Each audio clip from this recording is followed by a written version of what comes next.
এবং ওয়া তাওয়াদ্দু ফিল মিবিরাজি, টয়লেটের মধ্যে যেখানে ময়লা আবর্জনা রয়েছে, নাপাকি রয়েছে, টয়লেটের মধ্যে উজু করলে আপনার রিজিক কমে যায়।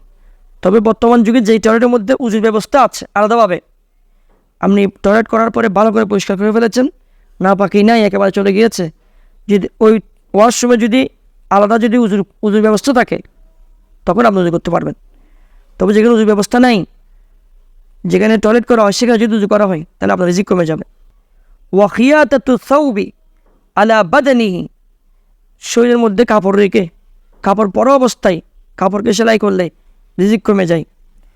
এবং ও তাজফিফিল ওয়াজহে বিসাউবে, অর্থাৎ চেহারাকে কাপড় দ্বারা, লুঙ্গি দ্বারা, শরীরের কাপড় দ্বারা চেহারা আপনার মুছলে, চেহারা থেকে পানি মুছলে রিজিক কমে যায়।